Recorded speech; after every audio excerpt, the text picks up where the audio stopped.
Assalamualaikum warahmatullahi wabarakatuh. Apa kabar teman-teman pejuang UP, pejuang Sardik?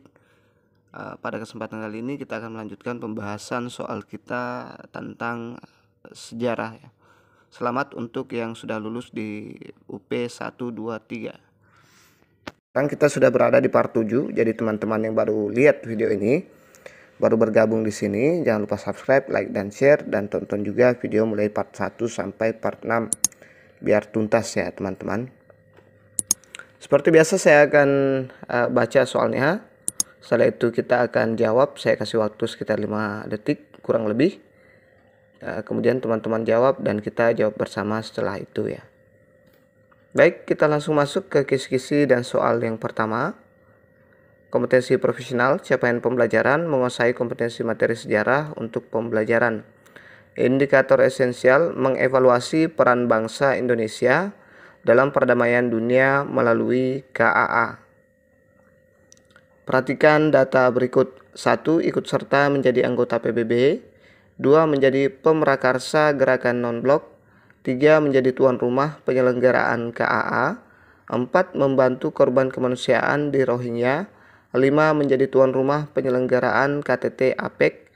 Berdasarkan data-data di atas, yang merupakan peran aktif Indonesia dalam meredakan perang dingin adalah A. 1, 2, dan 3, B. 1, 2, dan 4, C. 2, 3, dan 4, D. 2, 4, dan 5, E. 3, 4, dan 5.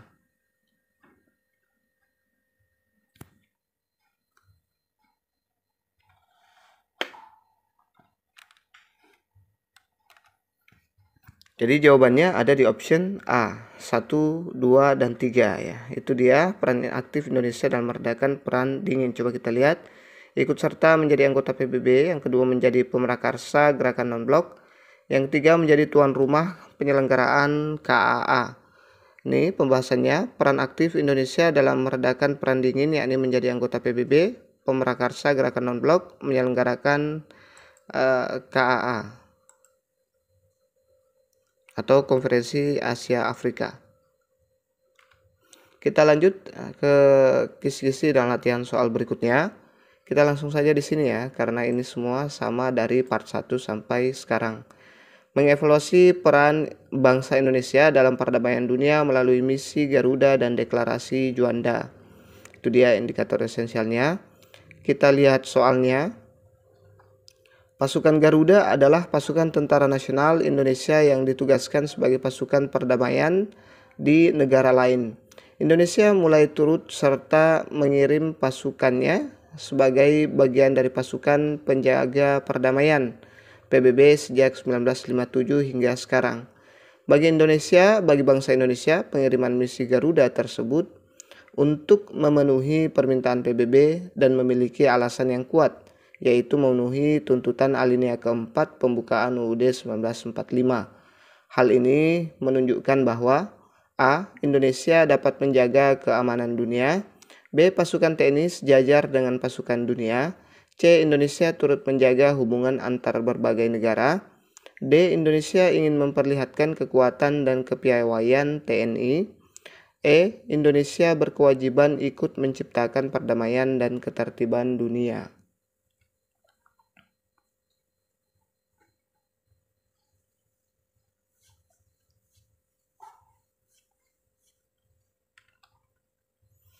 Jadi jawabannya ada di option E, yaitu Indonesia berkewajiban ikut menciptakan perdamaian dan ketertiban dunia. Kita lihat pembahasannya. Pengiriman pasukan Garuda ke berbagai wilayah konflik adalah sesuai dengan salah satu tujuan bangsa Indonesia, yaitu ikut menjaga perdamaian dunia dan ketertiban dunia yang termaktub dalam alinea keempat pembukaan UUD 1945.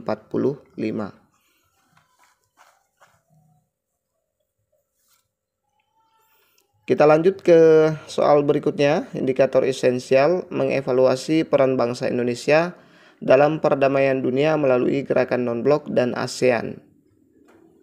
Kita lihat soalnya. ASEAN adalah Perhimpunan Bangsa-Bangsa Asia Tenggara, sebuah organisasi yang didirikan pada tanggal 8 Agustus 1967 di Bangkok, Thailand.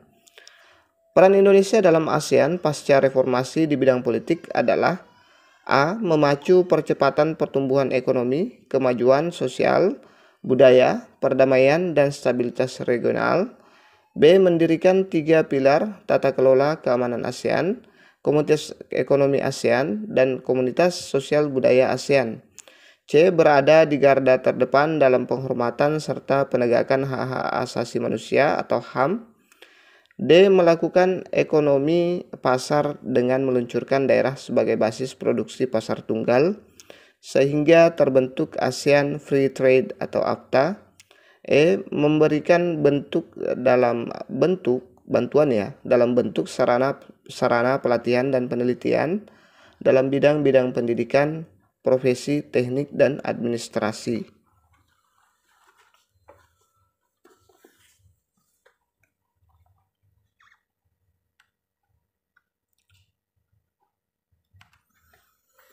Jadi jawabannya ada di option B, mendirikan 3 pilar tata kelola keamanan ASEAN, komunitas ekonomi ASEAN, dan komunitas sosial budaya ASEAN. Kita lihat pembahasannya. Jawaban selain B merupakan peran Indonesia dalam bidang ekonomi, pendidikan, dan sosial, selain bagian B.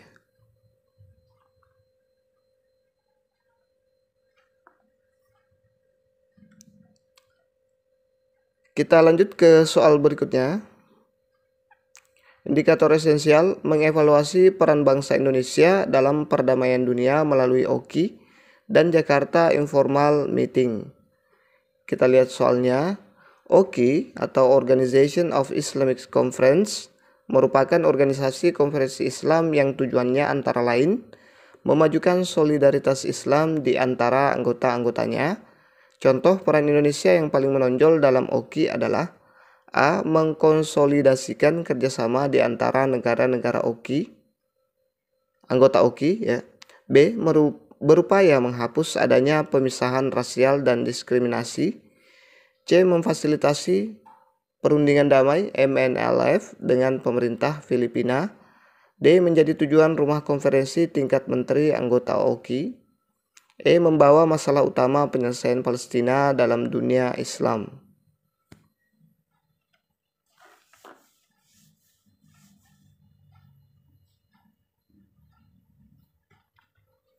Jadi jawabannya ada di option C, yaitu memfasilitasi perundingan damai MNLF dengan pemerintah Filipina. Contoh peran Indonesia yang paling menonjol dalam OKI.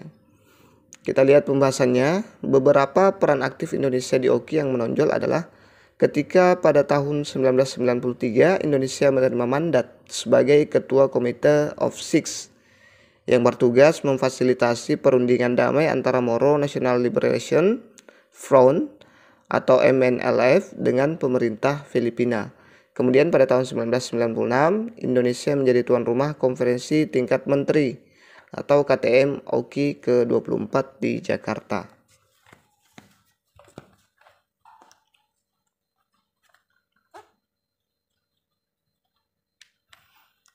Kita lanjut ke soal berikutnya. Indikator esensial mengevaluasi kehidupan bangsa Indonesia dalam mengembangkan ilmu pengetahuan dan teknologi pada masa Orde Lama. Kita lihat soalnya. Salah satu dampak penerapan IPTEK dalam bidang teknologi komunikasi adalah A. Meningkatnya kesejahteraan di negara-negara berkembang. B. Efisiensi jarak waktu tempuh dari satu tempat ke tempat lain. C. Informasi di seluruh belahan dunia bisa diterima dengan cepat. D. Meningkatnya kesadaran untuk memiliki pendidikan yang tinggi. E. Peningkatan produksi pertanian dengan bantuan alat-alat modern.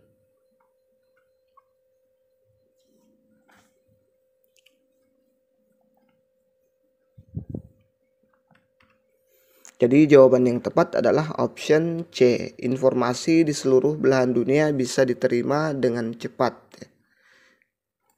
Itu dia salah satu dampak penerapan IPTEK dalam bidang teknologi komunikasi. Kita lihat pembahasannya. Penggunaan IPTEK dalam komunikasi tertentu bertujuan untuk membuat komunikasi menjadi lebih mudah, bahkan menjadikan dunia seperti tanpa batas. Akibatnya informasi dapat dengan cepat diterima di berbagai belahan dunia. Saya lupa ketik ya teman-teman.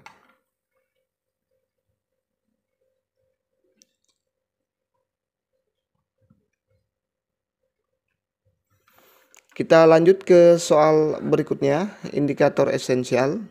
Mengevaluasi kemampuan bangsa Indonesia dalam mengembangkan ilmu pengetahuan dan teknologi pada masa Orde Baru.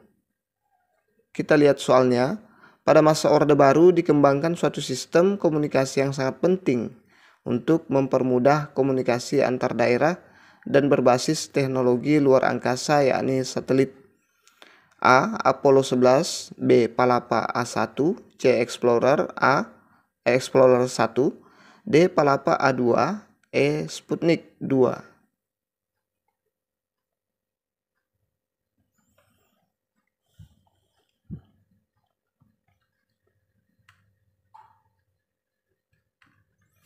Jadi jawabannya adalah option B, Palapa A1.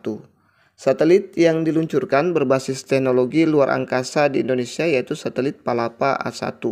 Satelit Palapa A2 tidak ada, Apollo dan Explorer buatan Amerika Serikat ya.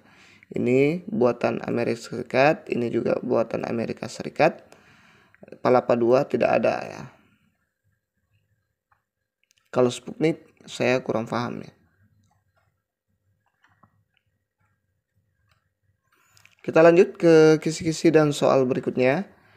Indikator esensial mengevaluasi kemampuan bangsa Indonesia dalam mengembangkan ilmu pengetahuan dan teknologi pada masa reformasi. Kita lihat soalnya. Penerapan teknologi Transjakarta atau busway yang dikembangkan di Jakarta memiliki fungsi sebagai A. Gaya hidup warga Jakarta dalam mobilitas kegiatannya sehari-hari. B. Percontohan bagi penerapan teknologi transportasi bagi daerah lain. C. Solusi transportasi massal yang efisien dalam waktu dan jarak tempuh. D. Penggunaan teknologi transportasi yang bagus karena buatan luar negeri. E. Bentuk kerjasama transportasi antara pihak pemerintah dengan pihak swasta.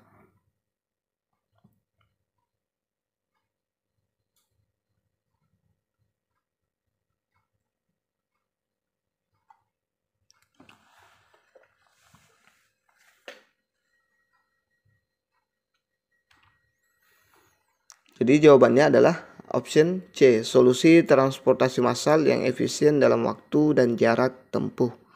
Kita lihat pembahasannya. Transjakarta dirancang sebagai moda transportasi massal pendukung aktivitas ibu kota yang sangat padat.